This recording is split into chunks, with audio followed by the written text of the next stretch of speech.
Future Trends is brought to you by the Institute for Economics and Peace. Welcome to the latest edition of Future Trends, the weekly briefing on the changing face of global politics, economics, development, social, and conflict. Here's this week's headline stories. Merz to lead new German coalition government. Chinese soldiers fighting alongside Russians in Ukraine. Sudan accuses UAE of supporting genocide. Libya devalues currency for first time in 4 years. Chinese EV maker offers advanced tech cars under $10,000. And Africa proof that investing in climate resilience works. Now for the latest news in politics. Merz to lead new German coalition government. Friedrich Merz will be Germany's new chancellor, after his conservative CDU-CSU bloc joined with the centre-left SPD to form a coalition. Talks took on a sense of urgency amid a host of global and domestic challenges. Netanyahu-Trump meeting reveals unexpected gaps on key issues. While Trump remains sympathetic to Israel, Netanyahu's relationship with the president during his second term is more complicated and unpredictable than he may have expected. These included the US not currently endorsing military strikes on Iran, no relief for tariffs, the need to act reasonably with Turkey, and that the US administration wants the war in Gaza to end. Gabon's leader Nguema elected president. Brice Oligui Nguema, who led a coup in Gabon in August 2023, won the presidential election with 90% of votes cast, according to provisional results. El Salvador will not return man US mistakenly deported. President Nayib Bukele said he had no plans to return Kilma Abrego Garcia, whom the US government admitted was deported due to an administrative error. US officials said they were not required to bring back Abrego Garcia, despite a US Supreme Court order, raising questions about whether it is defying the courts. Tanzania's opposition leader charged with treason. The charge comes amid Tundu Lissu leading a campaign pushing for electoral reform. The country is due to go to the polls in October, when Lissu is expected to challenge President Samia Suluhu Hassan. Turning to conflict. Chinese soldiers fighting alongside Russians in Ukraine.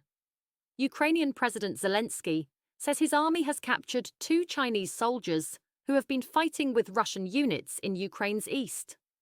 While Beijing and Moscow are allies, China has repeatedly claimed it has not supplied military aid to Russia during its full-scale invasion of Ukraine, which began in early 2022. Palestinian teenager who died in Israeli prison showed signs of starvation.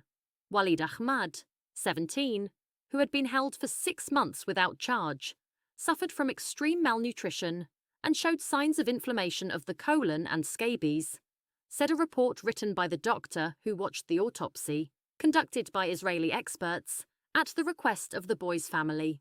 Meanwhile, Indonesia will offer temporary shelter to Palestinian medical evacuees and children orphaned by the Israel-Hamas war in Gaza. Sudan accuses UAE of support and complicity in genocide at World Court. Sudan has accused the United Arab Emirates at the United Nations top court of violating the Genocide Convention by supporting paramilitary rapid support forces in its Darfur region. The UAE says the claims are baseless. Albanian mafia controls the major cocaine route to Europe. The Albanian mafia controls cocaine trafficking from Ecuador to Europe, forcing locals to assist through bribes or threats. Violence surges as European demand fuels South America's drug trade. How China went from courting Trump to tariff defiance. China has put civilian government officials in Beijing on wartime footing and ordered a diplomatic charm offensive aimed at encouraging other countries to push back against US tariffs. The combative all-of-government approach marked a hard turn for Beijing, which had tried to avoid a spiralling trade war. Here's the latest news in economics. Libya devalues currency for first time in 4 years amid fiscal strain. Libya's central bank devalued the country's currency by 13.3%, the first official devaluation of the currency since 2020. The dinar continues to trade at a much lower rate on the black market. UK takes control of Chinese-owned British Steel. The UK government rushed through emergency legislation in a single day to prevent Chinese owners Jingye shutting down its 2 blast furnaces, which would have ended primary steel production in the UK. It's now likely the plant will be nationalised. Mercosur to expand common tariff exemptions amid trade war.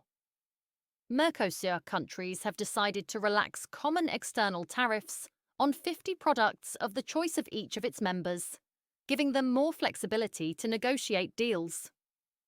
The decision was made in Buenos Aires during a meeting of foreign ministers of the bloc, originally formed by Brazil, Argentina, Paraguay, and Uruguay.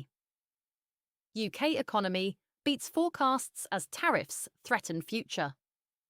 Britain's economy returned to growth with its fastest monthly expansion in 11 months, beating economists' expectations and placing it on a slightly firmer footing as it braces for the impact of US tariffs. British gross domestic product grew at a monthly pace of 0.5% in February. Argentina seals $20 billion IMF deal, dismantles currency controls.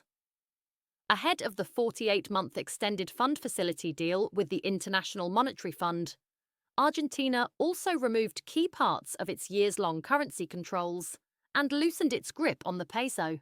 Argentina needs the financial help to bolster depleted foreign currency reserves, amid sticky inflation and a country risk index that has started to rise again. Moving to stories in development. Concern over the spread of foot and mouth disease grows. Countries such as Austria, Estonia, and the Czech Republic have already implemented preventative measures after the disease was detected in Hungary and Slovakia.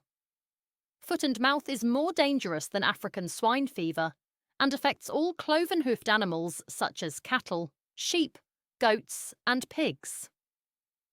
US restores some funding for emergency relief. The State Department said it had rolled back an undisclosed number of sweeping funding cuts to UN World Food Programme emergency projects in 14 impoverished countries, saying it had terminated some of the contracts for life-saving aid by mistake. Chinese EV maker offers advanced tech cars for under $10,000. Electric vehicle manufacturer BYD has added an advanced driver assistance system for most of its models at no additional cost, catapulting its shares to a record high.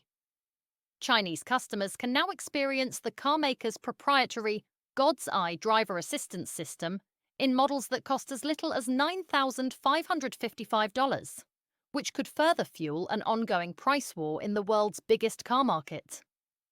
Africa proof that investing in climate resilience works and is good business.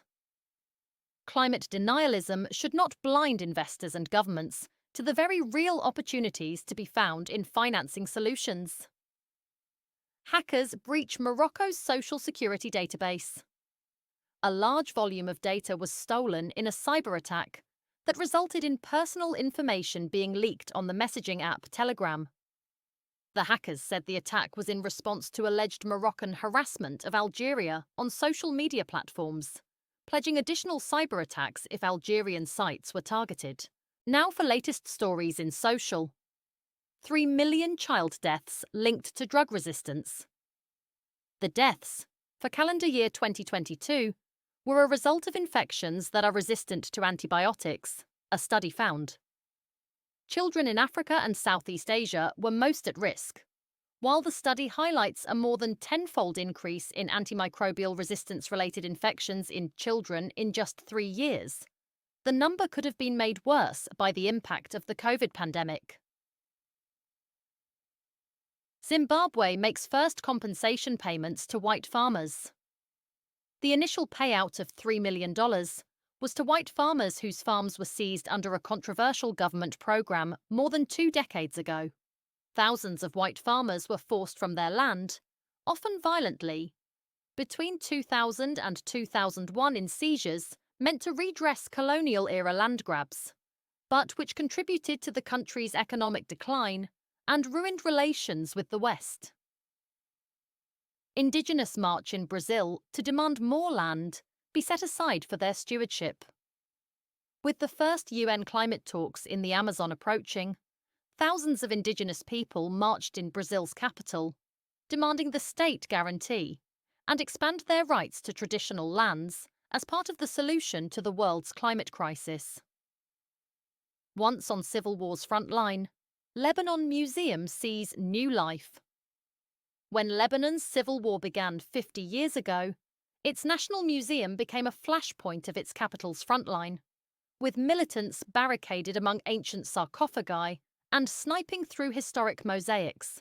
Now, students and tourists roam through its artifacts and into a new pavilion opened during Lebanon's most recent AST year, when Israel and armed group Hezbollah traded heavy fire. US to check social media as it seeks to bar non-citizens suspected of anti-Semitism. Officials will apply the scrutiny to foreign students, people applying for green cards or seeking any other kind of immigration benefit. Future Trends is brought to you by the Institute for Economics and Peace.